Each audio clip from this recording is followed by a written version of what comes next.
Principles of Urban Regional Planning and Development, a tool for multidisciplinary integration and stakeholders coordination. Written by Alemseghed Ghebrekidan, an urban planner and assistant professor at the University of Juba. Published in the year 2018.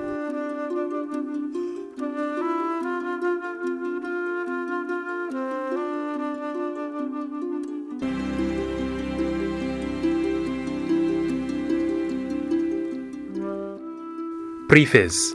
Urban and regional planning is a discipline in its own rights like any other academic discipline. The perception and attitude that urban and regional planning is part of engineering discipline is misleading. Urban and regional planning is a broad interdisciplinary field which emphasizes breadth over depth with background for all areas of planning. In most urbanization processes, it can be observed that urban fabrics are characterized by sprawl, acute shortage of basic infrastructure and services.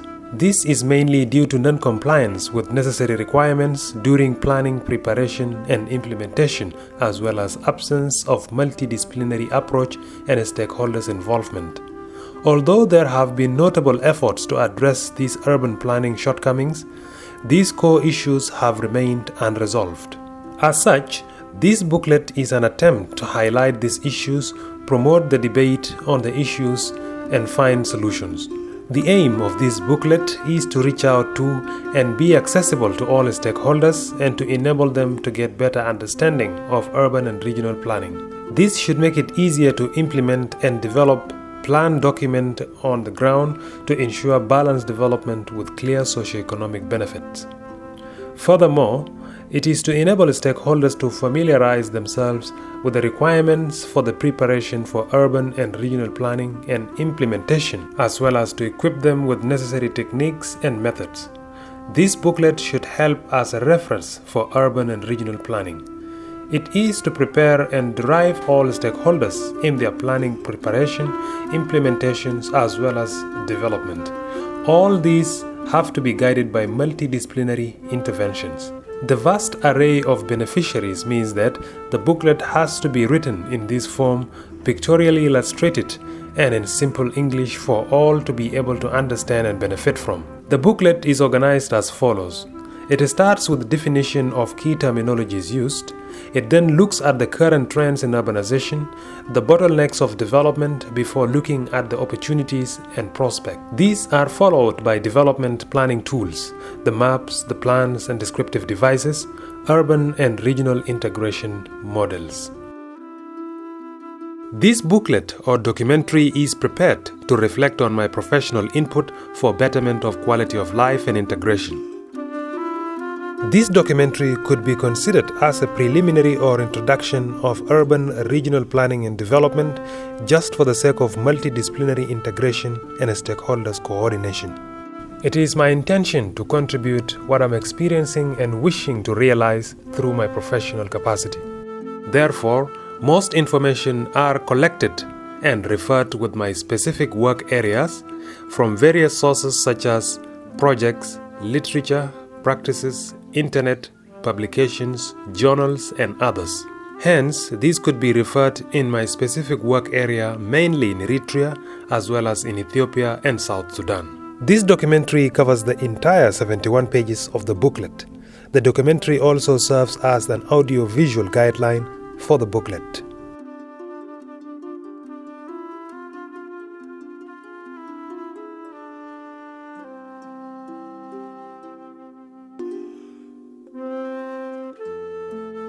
Chapter 1. Introduction to Urban and Regional Planning. Introduction. There are various definitions of urban and regional planning. What we refer to as urban and regional planning in this booklet may also go with other names: regional planning, town or city planning, or rural planning. Whatever it is called, the aim is simple: guidance on orderly land use and management in urban, rural, and regional environments, which should be sustainable. Urbanization affects all of us in a number of ways. Culturally, the urban arises out of people coming or migrating from the rural. These desperate individuals come with their own cultures and cultural baggage. The urban become a melting pot of these diverse cultures. Economically, these individuals may be pulled together by economic forces, and as they settle, they also attract further economic activities, creating commercial centers and others. Identity-wise, the end result is the development, among others, of the new urban identity. This means that urbanization has to be controlled. If it's not controlled, urbanization may create conflict and become a burden for rural areas and the nation at large. It is the purpose of the urban planning to avoid this. Lessons learned from God. Urban planning can be exemplified to the work of God, where in Genesis chapter 1 verse 3 to 5 it says, Day 1 God created light and time. Day 2 skies and waters. Day 3 dry ground, water bodies and plants. Day 4 the sun, the moon, the stars and the planets. Day 5 the fish and the birds. Day 6 land, animals and humans. And on the seventh day God rested from his work. The perfect planner, God. The perfect planner has given us the perfect template when he created the universe. God created the universe in a logical sequence in 6 days. Fish and birds, for example, did not come before the sky and waters, which would have been ironic where to put them. God had a logic sequence to the way he planned and executed his plans. At the heart of the planning is an integrated approach and sustainability. God created the universe to cater for various creatures who dwelt on it. On our part, this calls for inclusivity, the involvement of all sectors and actors in the planning and execution stages. Our task is therefore to work around and not against these templates, God's creation or what we call nature.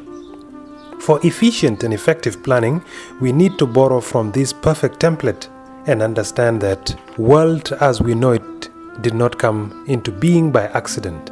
It is a result of well-planned design.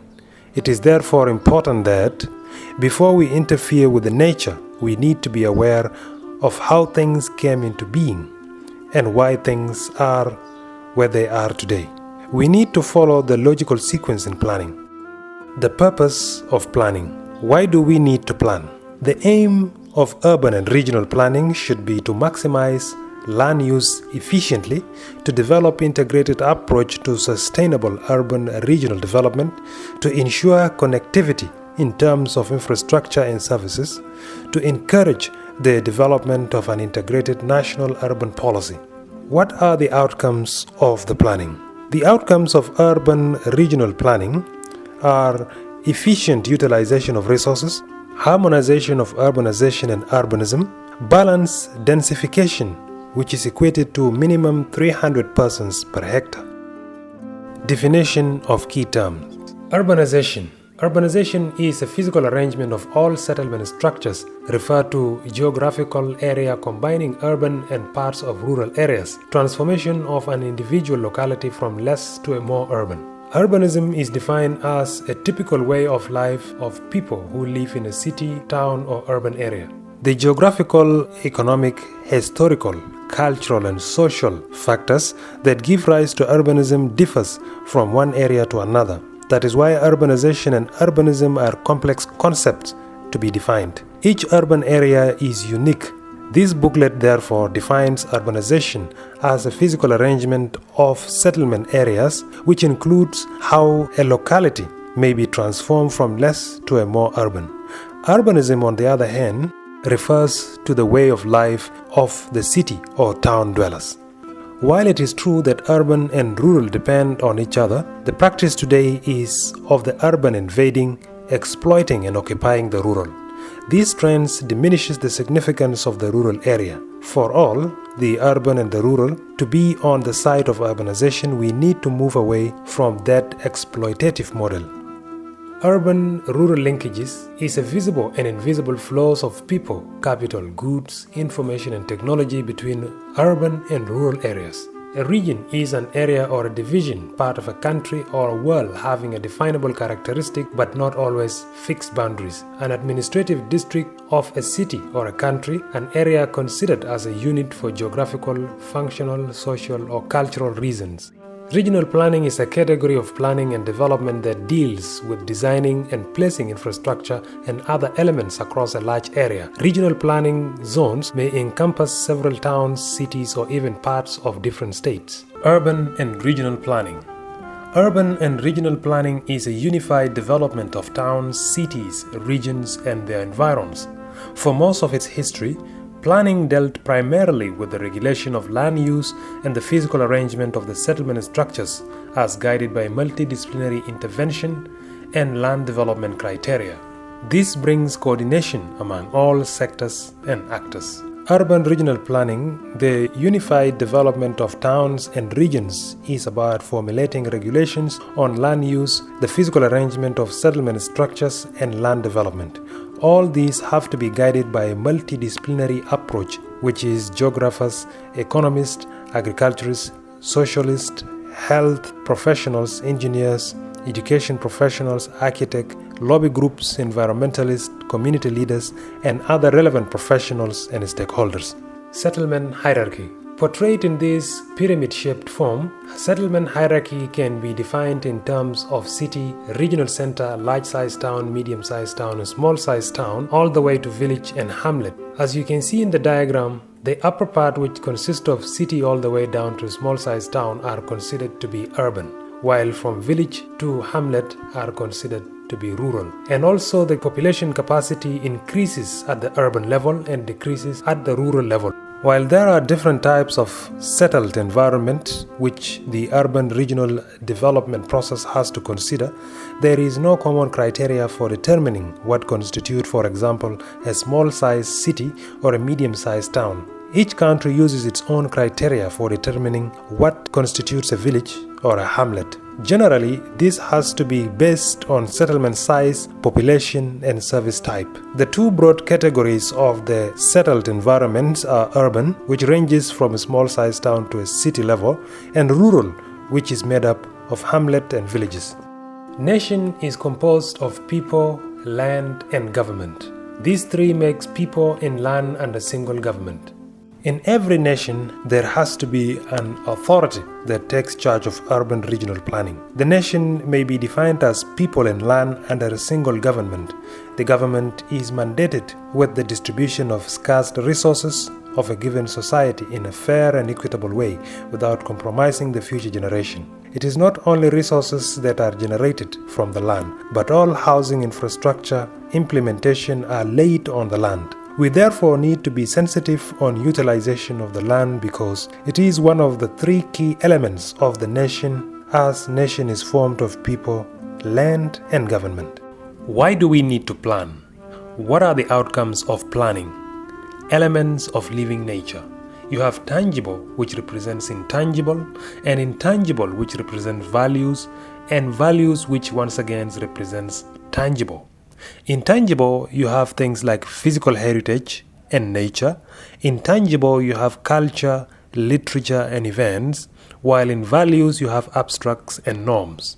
This creates the identity, and the identity of the urban people is reflected once these elements of living nature are put together. Urban identity can be defined as the intuition of the user concerning the unique appearance of the urban areas, which unifies social, cultural, economic, environmental, and territorial functioning of urban spatial values in urban space. All settled areas have their specific identities made up of the tangible, intangible, and values of the settler community. These are assets. The combination of the tangible, the intangible, and the values constitute identity. These are referred to as elements of living nature. The intangible elements, which include culture, literature, and knowledge, are what creates the built environment. Every city or town is a reflection of the identity of its dwellers. Geography, which also deals with human geography. Geography can be defined as a science that deals with distribution and arrangement of all elements of the Earth's surface. One of the main allies of urban regional planning is geography. It provides the planning process with all the information on the resources both below and above the Earth's surface. Geographical maps informs or influences all the other bases of map to be developed. Overview of urbanization. Urbanization can be seen into three forms. Urbanization process could be expressed as ancient, medieval, and modern. Urbanization can also be exemplified or equated to the body structure of a human being, where you have the body structure which is equal to urban structure. Also, you have the body system which is equivalent to urban system.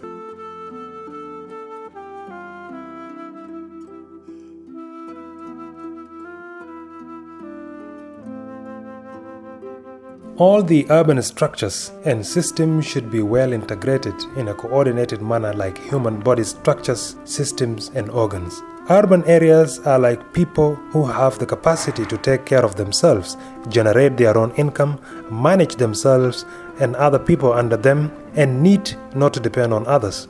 No urban area should depend on external sources for funds or financial support. They need to be self-sufficient. There is an analogy that can be made between a human body and that of urban fabric. In this case, the bones in the body structure can be equated to the roads in the urban structure.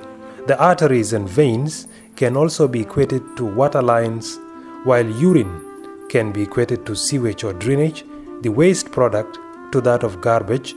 The nervous system can be exemplified to electricity in the urban area. The brain and the heart can also be equated to the government functioning system, while the lung, the liver, the intestines are comparable to the line ministries or organization. When all these systems and structures are functioning well, the human being is said to be healthy, and the real image of the human being is reflected. Similarly, when all these systems and structures are functioning well, and the urban fabric is well set and functioning, the real urban image appears as visible and prosperous.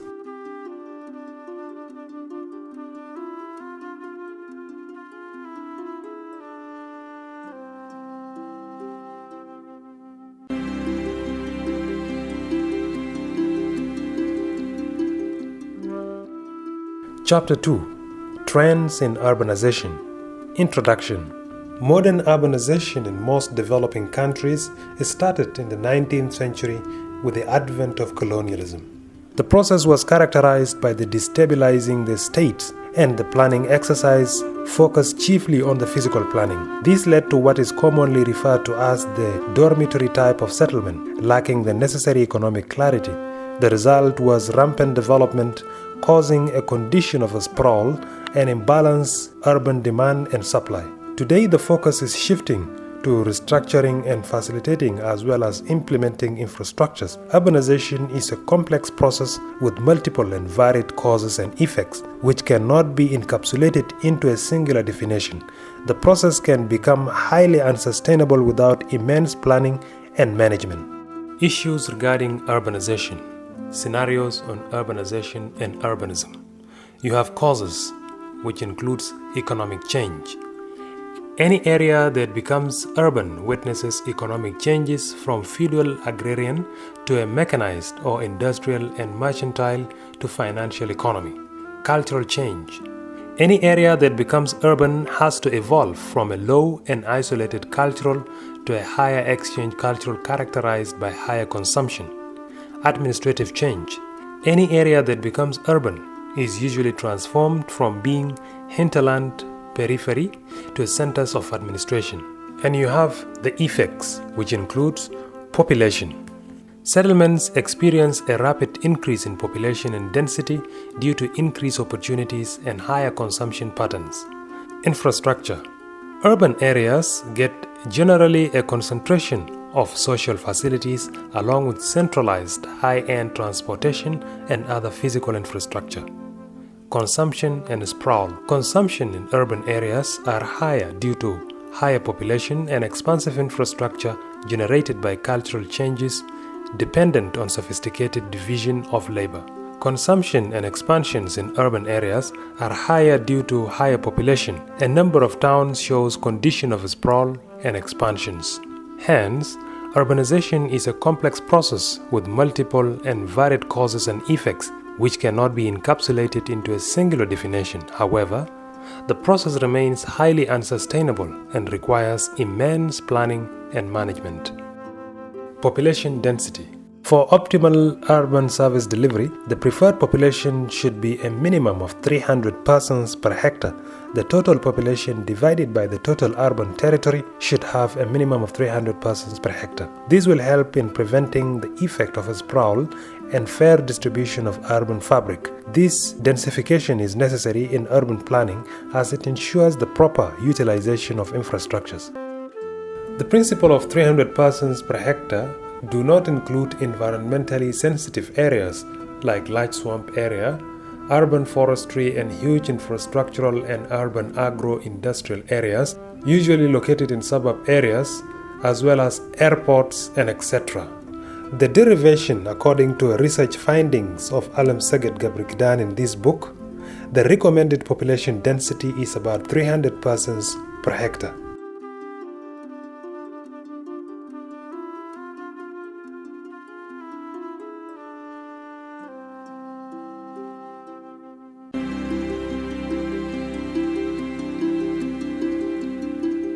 Chapter 3: Development Bottlenecks. Common urban problems. Bottlenecks impeding well-functioning of urban-rural development.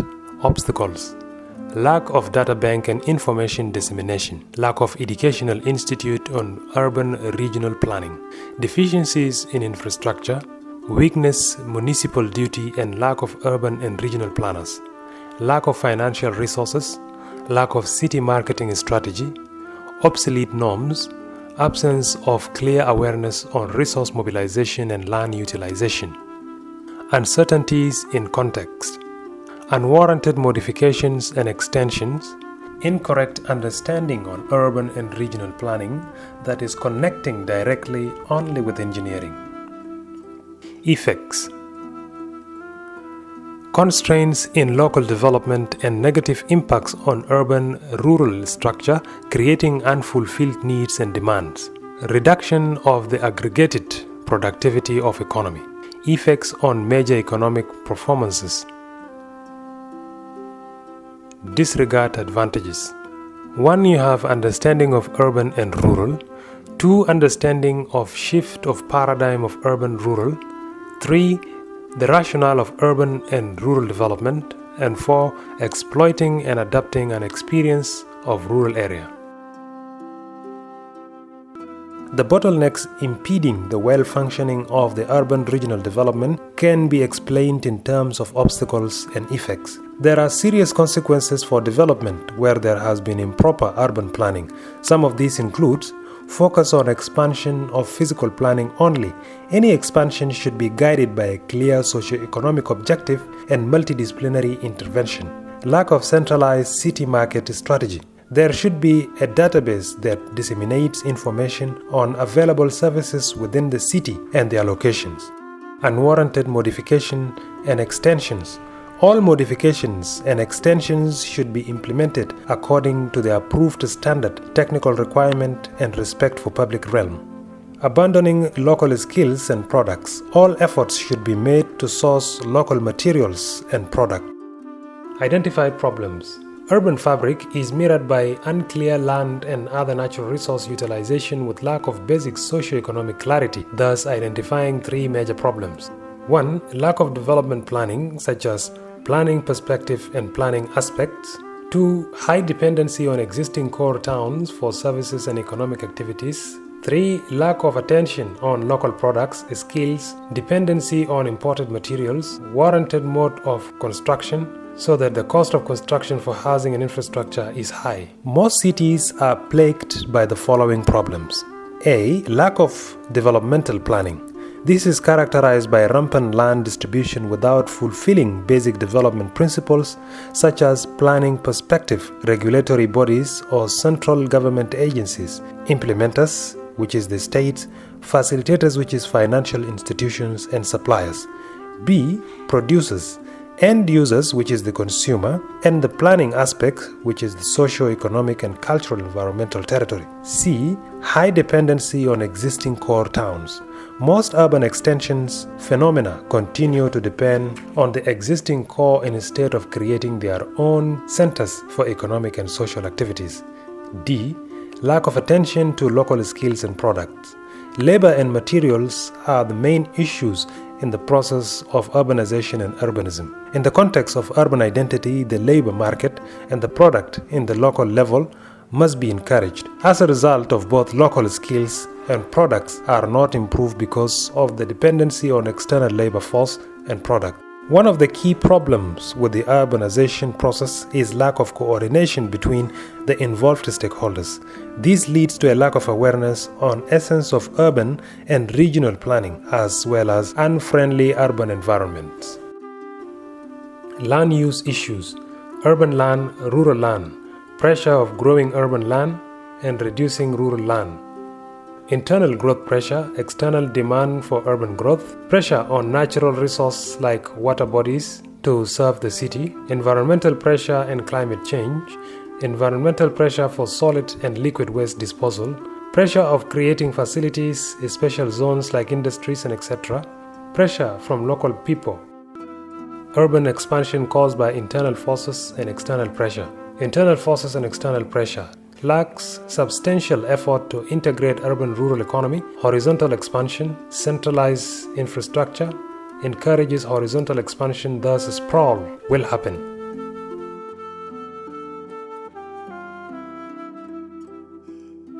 One of the negative impacts of sprawl. Consider a person living and renting where basic services and facilities are available. The person then gets a piece of land to build his own house using money that he either acquired on his own or through a bank loan about 5 kilometers away from where he is. This new settlement, however, does not have the basic facilities and services, including the physical and social infrastructure found in the old area. Since this new environment is not friendly as it lacks basic amenities, this family, including the kids and other dependents, are as a result forced to come back to where they were initially. This adds additional expenses in terms of transport, consumables like shoes, clothes, foods, and etc. The economy of the family becomes destabilized, impacting negatively on the collective society. The burden falls on the immediate target group until the city center administration and the country as a whole takes a stock. They will continue to produce less visionary generation who will always be duplicating problems instead of harnessing opportunities. It is also important to note that sprawl encourages crime, imbalances of socio-cultural makeup of society, destroys environment while putting high demand on infrastructure. In this connection, in terms of sprawl, it is wise decision taken by Eritrean government after observing a boom in housing and land distribution and how keeping up with the provision of basic facilities are becoming a serious challenge in all urban centers and in some rural areas. The government discouraged these types of moves. It suspended all rampant land distributions and voluntary expansion. Instead, it established Eritrean Mapping and Information Center, EMIC, to have a complete mapping for all centers. This happened about 13 years ago. The intention was to prepare and integrate the plan in all levels of administrative centers. Furthermore, the government extended the previous development, a revision, and the reuse of new management system of housing and non-housing properties. It further introduced rental rates and management of housing and building stocks by zones and type of status. To the reverse, this kind of overcrowdedness is not recommended. Urban expansion or growth is a reality we have to live with. We, however, need to manage all directions by the consent of all stakeholders so that growth is controlled and managed. If we do not, we may end up encouraging urban sprawl, unnecessary expansion of the city, which is the cancer of the city. The need for land for investment or housing should be properly studied and delivered in accordance with the development plans. These will control random urban expansion caused by internal forces and external pressures. You have to note that reducing rural land and green areas may negatively impact the environment as well as urban breathing areas. Lessons from South Sudan and Eritrea in rural settlement and land management. Lessons from South Sudan rural settlement and management. A. Settlement patterns among South Sudanese communities vary according to their livelihood styles. B. Among the pastoralists, the settlement patterns are dictated by seasonal patterns. They construct temporary shelters where these houses are in flood plains. They are elevated to keep the water out. C. Farming communities, on the other hand, build more permanent shelters, mostly around their farms. D. In all cases, materials are sourced locally and the shelters built are environmentally friendly. E. Land ownership is based on ancestral rights. Any land disputes are settled by the chiefs and the community elders. F. People live in close-knit communities. G. Areas designated for various activities such as livestock are respected, and etc. Lessons learned from Eritrea rural settlement and management. A. All settlements in rural areas respect agricultural and fertile lands by having houses built on marginal lands only. When a given marginal land is fully occupied, a search is made for a new one without encroaching into agricultural land. B. On an average, the size of plot allotment for a house, including the outside yard and any animal shed, chicken pen, or compound space, is contained within a range of 250 square meters to 300 square meters. C. On average, a row of allotment area for settlement is no more than 4 to 6 attached plots. D. The roads average about 8 meters in width, large enough for animal-driven carts or oxen plows to pass or overtake each other is left. E. For drainage ways, consider the slope inclination before the plots are allocated. F. Plot allotments take into consideration slopes inclination for drainage, wind direction, and sun orientation. G. Open spaces have been left for cultural and social events. H. The raw materials for building houses are sourced locally, following the directives of the community council on where to get the materials. One cannot decide on their own where to get the materials from. I. No individual is allowed to cut any tree in their compound or surrounding without permission from the community council. For each tree cut, 5 are planted in its place. J. Animal habitats, passages, and water points are not tampered with. K. A traveler passing through a village gets down their donkey or mule, tells the village where they are planning to go, where they are from, and the village gets to assign somebody to accompany them to where they are going. L. It is prohibited for any individual to extend their piece of land without the knowledge or approval of the community council or religious elders. The penalty for non-compliance include total isolation from socio-cultural activities of the community. The same punishment applies to anyone who sides with them. All urban settlement starts as babies who need support at the early stage of their life. But as they grow and mature, the need for support should become less and less, with each standing on its own. Where an urban area is not capable of managing its own programs and have control of its own goals, it becomes dependent on other settlements. It is better not to have that kind of urban area.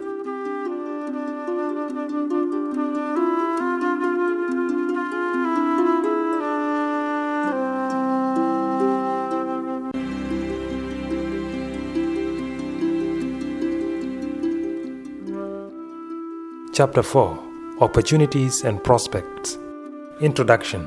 The relationship between the urban and the rural is such that the urban depends on the rural for labor and resources, while the rural depends on the urban for major services, as the urban often has monopoly of services to disadvantage of the rural. The urban is also always expanding in the expense of the rural, creating in the process a greater urban region. When such an expansion happens, a lot of pressure is exerted on the rural to not only concede land, but also supply labor for rendering the much needed services. The rural usually finds itself forced to serve and depend on the urban. The significance of the rural is diminished in the process. Comparison of development in urban and rural areas. In this figure, you see the image of a town of Mendefra in Eritrea and a village of Zabanuna, also in Eritrea. The two places are located at a distance of less than 2 kilometers apart from each other. The basic aspects and perspective is not fulfilled in Mendefra as required. while compared to Zabanuna village, the villagers have arranged their village in a normal manner in such a way that their houses are far apart from each other, with sufficient space for breathing ground, for recreation ground, and the roads are open in a way that would allow their cows, their oxen plows, and their animal-driven carts to move freely in a manner of even interchanging in a road to allow them to move and overtake each other. The infrastructure in Zabanuna village allows even cars to move freely within the village. In the context of planning perspective and aspects, Zabanuna appears much better than Mendefra. This shows that some villages seem to be more organized than some towns due to lack of planning. This is a message to urban actors that you need to invest in planning your urban areas to avoid such issues of sprawl and overcrowdedness. And as the saying has it here in Eritrean language, which says, Ketema airhaka, ketema aikarbaka, which means in English, neither be near to a city nor be far from it, a saying from Eritrean peasants. The urban should respect the interest of the rural by controlling unnecessary horizontal expansion as it invades rural land. The application of 300 persons per hectare population density should help in avoiding this kind of conflicts. The rural may only start to appreciate urban growth when the urban starts to respect the rural interest. Condition of greater region showing urban-rural relationship. Urban-rural relations in Eritrea. Scenario on Eritrean urban-rural linkages. The existence of greater urban region not only includes the core urban areas but also highly rural areas around them, while the gap between urban and rural dwellers are nominal. The relations between the urban and the rural is based on the dependence of each other. While the urban depends on rural resources including labor, the rural depends on the urban for services and amenities. The idea of greater urban region is further strengthened by the urban demands, interest, service, and etc., which creates a very high demand of resources from the neighboring rural areas. Hence, there is a need to consider the boundary of strategic activities extending from the urban core up to the greater influential rural areas. There is a need to reconsider the boundary of strategic activities and planning horizon, which extend from the urban core to the greater influential rural areas. It's important that we continue to be aware of these three scenarios of urban-rural relations, that is, understanding of urban-rural, attitude on mobilization of resources, and understanding the shift in paradigm, that is, searching efficiencies in urban-rural forms and functions, and the rationale of urban-rural development, that is, potential of current structures and possibility of improvement. And this is the key opportunity and paradigm which focuses on rural-based development.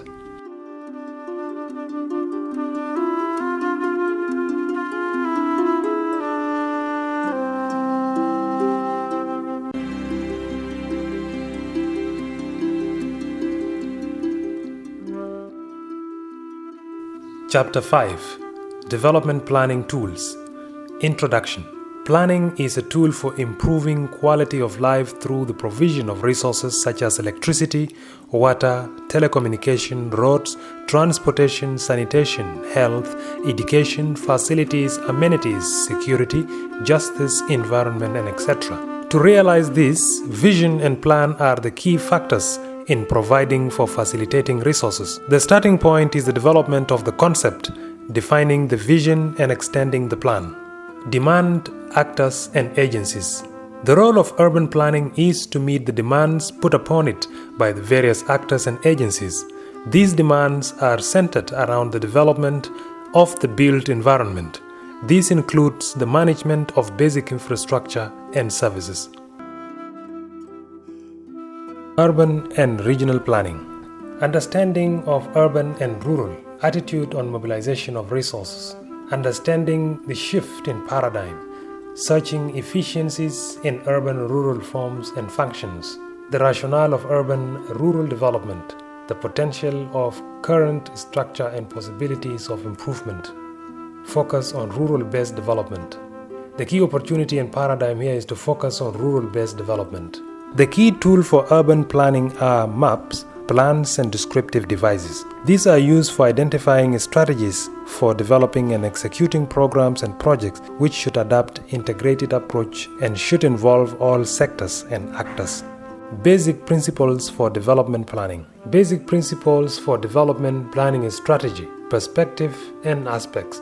Perspective, you have government, state, financial institutions, producers, and consumers, while in aspect you have social, economic, cultural, environmental, and territorial.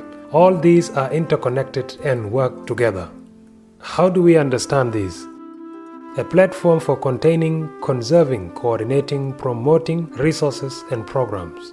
Urban and regional planning. The maps, the plans, and the descriptive devices, mechanisms, trends in urbanization. Perspectives. The platform used to integrate perspective and aspect consists of three main tools, that is maps, plans, and descriptive devices. These three tools, which are used to realize any development plan or strategies, operate at a various level of perspective as follows. The main task of the central government as a regulatory agency is to make the necessary governance rules and regulations. The state are the implementing bodies of the regulations. Their task is to ensure that all the regulations passed by the central government are implemented. They are also mandated to adjust or harmonize the regulations given by the central government in accordance to their state aspects. The task of financial institution is facilitation, monitoring and controlling of financial circulation, and etc. The producers provide the products needed for urban consumption. They deal with supply side of the equation. The consumers, who are the chief beneficiary in this process of urban regional development, are the end users. They represent the demand side of the equation.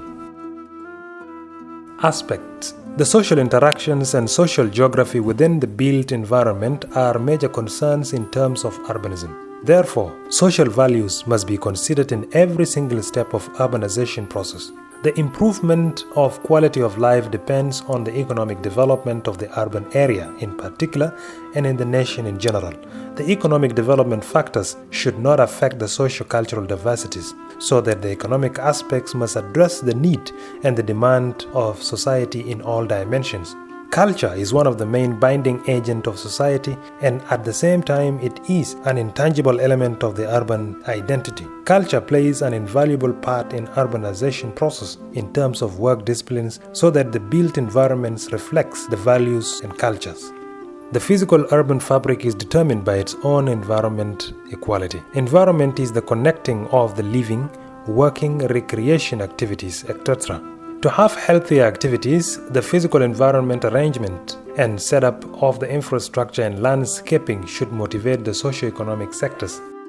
The land is designed with its own natural features. Any urban planning and development activity should work with the natural features, not against it. The requirement of land use should consider territorial aspects of areas of interest and their surrounding for the application of integrated planning approach.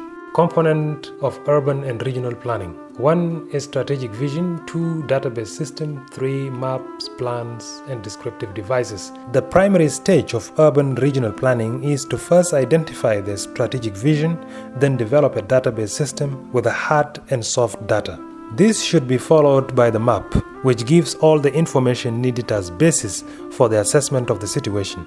The base map, which is the hard data, and all the statistical information, which is the soft data, should form the main turning point in establishing the plan. The plan has to be developed with the consent of all stakeholders and should reflect the opinions and attitudes of all the multidisciplinary actors and sectors. Any plan prepared must be transparent with the details of all the programs and projects for the coordination and integration of all sectors and actors.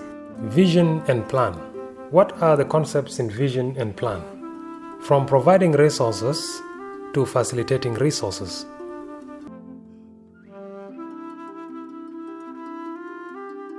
What we need: urban and regional planning for development and integration. If we do not plan, we are planning to die, a saying from Sweden. The planning tools, maps, plans, and descriptive devices are identifying a set of strategies for developing and executing programs and projects through integrated efforts from all sectors and all actors. and divide them into institutional environment, legislative environment, and financial environment. Controlling financial circulations. These will give you an enabling environment. Enabling environment. The enabling environment responds to the questions of what needs to be done, how it should be done, and how to generate own income. The enabling environment consists of legislative environment. This answers the question of how do we do it and the regulation governing what is allowed and what is not allowed. Financial environment. This is about how much program would cost and where the money would come from. Institutional environment. This consists of tasks and scopes of all sectors and actors to integrate how do we organize ourselves and who will do what. Interventions and imbalances of stakeholders. You have rumors, irresponsibility, informal leaders. Stakeholders, professionals, entrepreneurs, sectors, trends, awareness, actors, lobby group, professionals. In utilization, conservation and development, you have the center of interest of conflict, which is between utilization, conservation and development. And this leads to an internal force. This internal force is a wrangle between the rumors, the irresponsible leaders and informal leaders. To narrow the gap of difference or to avoid the center of conflict, you have to extend awareness, responsibility and accountability. This ensures a strengthening of internal force. An improper process of containing, conserving, promoting, and coordinating resources and program can lead to an obvious conflict of interest. To avoid and overcome such scenarios, all development planning strategies should be guided by inclusivity of all stakeholders and multidisciplinary approach. In addition, these internal forces can be strengthened by capacity building and assuring responsibilities, awareness, and accountability. If these strategies fail to meet the socio-economic objectives, it can open chance for external pressure, that is irresponsibility, informal leaders, and rumors. Comprehensive plan. In comprehensive plan, you need to be asking yourself a question like, what do we do? And you answer it with 1, a strengthening of regional linkages, 2, land use plan, and 3, physical and social infrastructure plan. Then you ask, what is necessary? You answer it by institutional and financial strategies and legislative mechanisms. In comprehensive plan, you should also be asking yourself how to do it, and these will give you methods of implementation. The components of the comprehensive plan will be then broken down into projects and programs and will be programmed as follows: long-term integrated plan, medium-term strategic plan, and short-term action plan.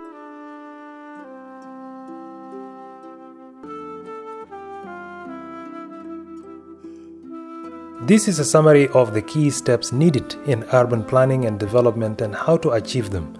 The comprehensive plan consists of a strengthening of regional linkages, land use plan, physical and social infrastructure plan, institutional and financial strategies, legislative mechanisms. Organizational setup or a structure for preparation of urban and regional planning. You have authorized body, which is equivalent to the parliament or the executive. The executive body, which can also be equivalent to the host ministry of the project. The planning coordinators, which is the same as urban and regional planners. And states, line ministries, sectors and actors. Development of database system, development of maps, plans and reports, processing of updating information. The system of flow of information in this case begins from authorized body to executive body to planning coordinator to line ministries, and the information flows back to the processing and updating of information, development of database system and development of maps, plans and reports, back to planning coordinator, and the planning coordinator reports back to the executive body and authorized body. The line ministries also can communicate directly with development of database system and development of maps, plans and reports. Similarly, states, line ministries, sectors and actors can also communicate the information all the way up to the executive. This figure shows the organizational setup and structure for preparation of urban and regional planning.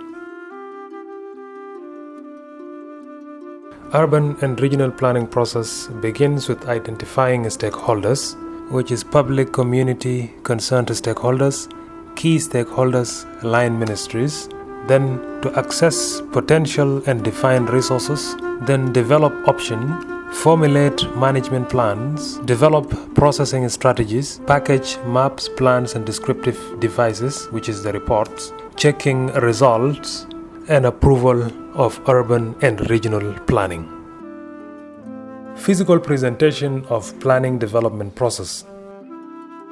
Location and integration plan can begin at the global level, to the regional level, to the country level, to the state level, to the county level, to Payam level, to Buma level, to the villages, all the way to the specific area of interest for development. In urban planning, it is important to think from a general to a specific to understand the relationship of places and to get clearer perspective of area location and integration.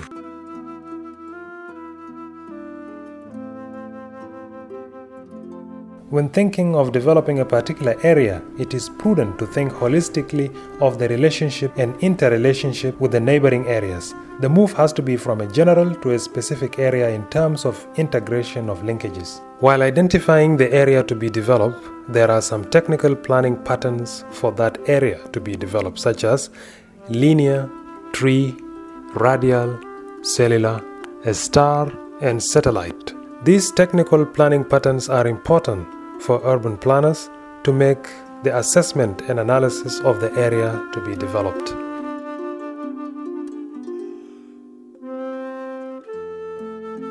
There are several patterns of planning that can be adapted. However, each pattern of planning, either be grid, star, or cellular, should be adapted according to topography and site features of the area. There is no need for any area to apply one type of structure, whether grid, star, or linear alone. Terrain and society are interconnecting through the socio and physical infrastructure and public goods.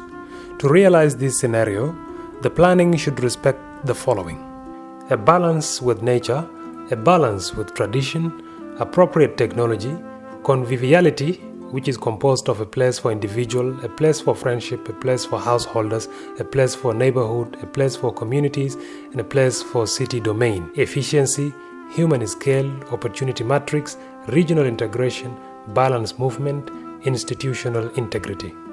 One of the basic aims of urban regional planning is to link land and society through infrastructure. This can be done through ensuring balance with nature and tradition, efficient resource allocation and management, ensuring optimal population density per zone, anticipating future expansion and development opportunities. A proper urban-rural planning should pursue the SMART process, which is the specific, the measurable, the attainable, realistic, and time-bound. Accessibility in urban regional planning. Most urban expansion is usually horizontal and at the expense of the rural area. Unlike urban expansion, rural expansion is not fast, and where it's fast, it grows in a controlled manner. The opportunities in urban-rural linkages are: 1. Availability of potential agricultural land. 2. Relatively short distance from rural to rural area, and in some areas rural to urban. 3. All features of topography can be advantageous. 4. All urban centers can be considered as locational advantage. The strategy for urban-rural linkage. 1. Establishment of growth corridors, that is, ring roads connecting the counties to districts. 2. Establishment of access corridors connecting the various villages with the counties and towns further afield. 3. Establishing the core town as transport hub for strategic regional linkage for wider exchange. Promotion of multiple economic centers. The economy needs multiple economic centers established in both urban and rural areas to bring balanced development to both ends. The contemporary development tends to suggest concentration of economic activities in towns and low level of economic activities characterized by subsistence farming in the villages. The main opportunities for the promotion of multiple economic centers are: 1. Availability of raw materials for industrialization in arable land.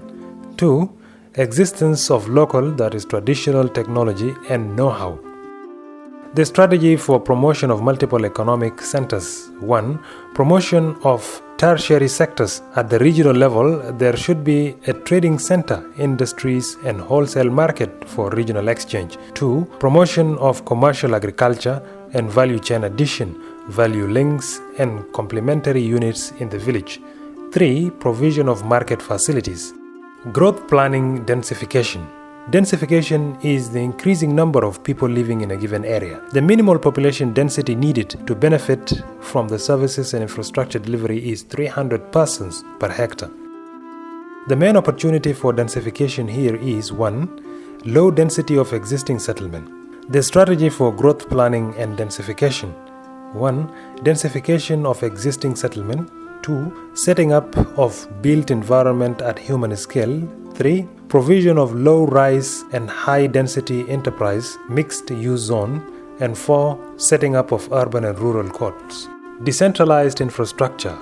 Facilities activate urban fabric within urbanized area while extending regular links to rural areas. Imbalance and poor quality infrastructure can have debilitating effects. These complications could be addressed by decentralizing infrastructure. The main opportunities for decentralizing infrastructure are 1. Potential rainfall. 2. Availability of local materials. 3. Availability of local technology and the know-how.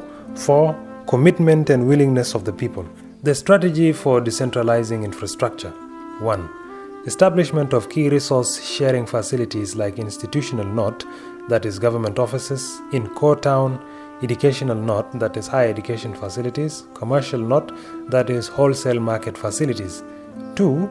Establishment of package of physical and social infrastructure. 3.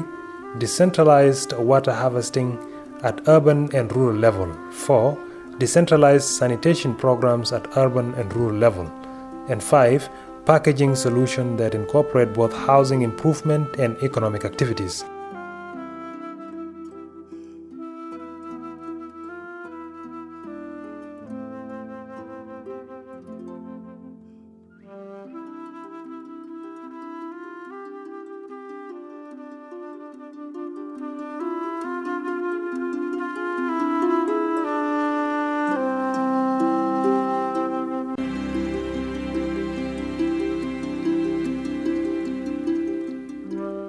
Chapter 6. Models.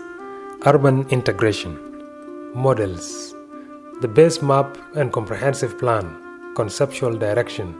Access. Urban-rural linkages. It is important that the process of identification, listing, and protection of historical buildings and sites are embarked on and in earnest. Historical sites should not be destroyed. They should be protected and preserved. Renovation and modification of some historical buildings, if necessary, should be done with aim of retaining the architectural designs and decors of the experts. Plaques could be erected in historical buildings for bringing former glory and to aid future memory. Sectors in integration. How sectors are integrating.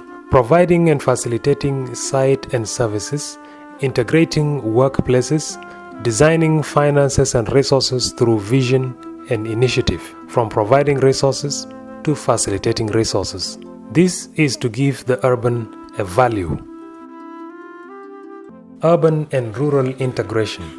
Regional integration is not just about urban and region or urban to urban or region to region integration, but also about rural to rural linkage. This integration can be realized by promoting complementary processing unit in the perimeter of rural areas. This resource-added strategy, which takes advantage of and promotes area based on specialization, contributes immensely to the enhancing of economy. It works by ensuring that the scaling and packaging and the local material of any local product that a place specializes in are processed within the area and resources or value added. In this context, the complementary processing unit should make sure that it is not in conflict with the rural area and should be understood by rural dwellers, and impact should not affect the socio-cultural and economic significance of the rural. The base map and comprehensive plan. Conceptual direction. Access to urban-rural linkages. In this figure, you have, for example, the city of Juba, which has 4 main roads, one leading northward to Ural, southward to Nimule, eastward to Torit, and westward to Yambio. In addition to this figure, there are surrounding villages which needs to be connected either to the capital city Juba or to the neighboring towns like Ural, Yambio, Torit, and Nimule. And this is important for integration and development of urban-rural linkage. In order to do this, you need to develop growth corridor to connect the main town to the villages to the capital. Promotion of multiple economic centers. In this figure below, you can see as demonstrated that in the capital or core town, you have promotion of tertiary sector such as trading, wholesale market, smaller-scale entrepreneurial industries. While at the rural areas or the villages, you have the promotion of commercial agriculture and complementing processing units, which is scattered throughout all the villages or all the surrounding rural areas. The promotion of multiple economic center in this essence is to take services to the people at the rural level and make the people in the urban benefit from the resources of the rural. Growth planning densification. In this figure, we can also see that in the urban center or the core town, you have densification of town city centers, ensuring imageability by urban court, developing projects like institutional node, educational node, recreational node, and commercial node. While on the outskirts or outside in the villages at the rural level, you have development as far as possible on low potential land and close to existing villages. And this is shared throughout the rural areas across the country. Facilities in decentralized infrastructure. Also in the diagram or in the figure below, you have the capital or the core town, which is Juba, which has the establishment of an institutional, an educational, recreational, and commercial node, key facilities like wholesales, market, college, key public functions. While at the rural areas which are surrounding villages, you have package of secondary schools, health stations, market and physical infrastructures. This is also scattered and evenly distributed across the villages across the country.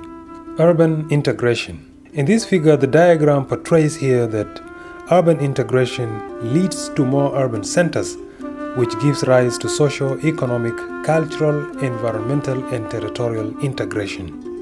The integration in this essence, which begins at the urban, which connects the core town to its outskirts or residential areas, also to the neighboring towns and villages, and to the larger country, with an aim of interconnecting the whole country to share resources and facilities in an equal and even manner.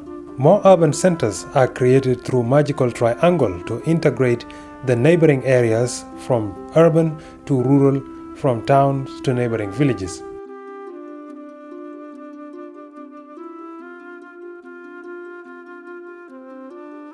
The urban-regional integration should not only be between a specified urban and rural, but should be throughout the country to integrate and interconnect the country with itself. So it gives you the urban, city, town, rural, and regional integration.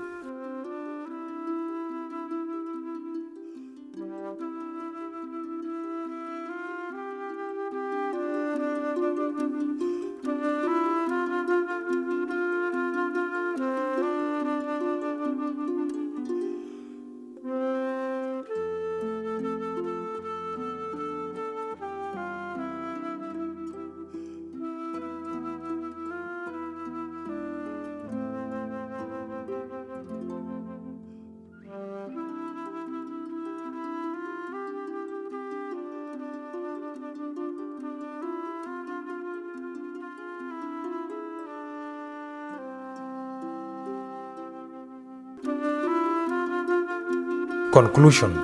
This study set out to highlight the key challenges associated with the urban, rural, and regional development. This includes identifying the key stakeholders, recommending areas of collaboration among them, and promotion of an alternative planning agenda rooted in integrated planning approach and methods. Within urbanization context, the impact of balancing urban demands and supply process have been largely negative, As a result, in most developing countries, urban areas have not been able to handle their own programs by themselves. This burden, which has been duplicated over and over in a number of countries, has largely been put upon the shoulders of the rural in particular and in the country in general. To offset this, a well-coordinated approach is needed to realize the main planning principles, planning, perspective, and aspects. This study argues that phenomena of uncontrolled and unregulated or poorly regulated expansion of urban into rural, which infringe on agricultural land for housing and other purposes, generates tremendous pressure, if not conflict between the rural and the urban. These same conditions, the study further argues, give rise to condition of a sprawl, which in turn have untold social, economic, cultural, environmental, and territorial consequences. Therefore, to embark on a strategic urban and rural planning and expansion, neither rural nor the effect of the urban on the rural can be ignored any longer. An integrated and multidisciplinary approach is called for. For any urban and regional planning preparation process, rural dwellers and stakeholders need to be consulted side by side with urban dwellers and stakeholders. The same application should apply during implementation process. All the mistakes that are happening is because people are not following the logical sequence of God. Underestimation of land and ignorance and lack of attention to what land requires, which is huge demand of infrastructure. Lack of clear awareness on essence of urban and regional planning, which is wrong attitude of linking directly only with engineering.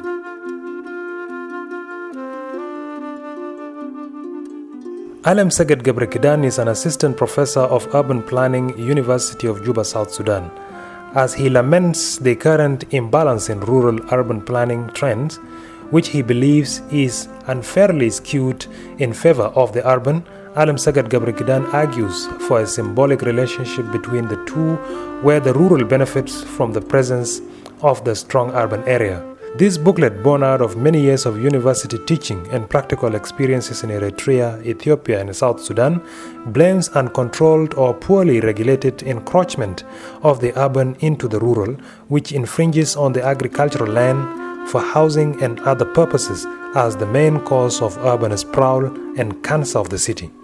The booklet concludes that in order to embark on a strategic urban planning and expansion, neither the rural nor the effect of the urban on the rural can be ignored any longer.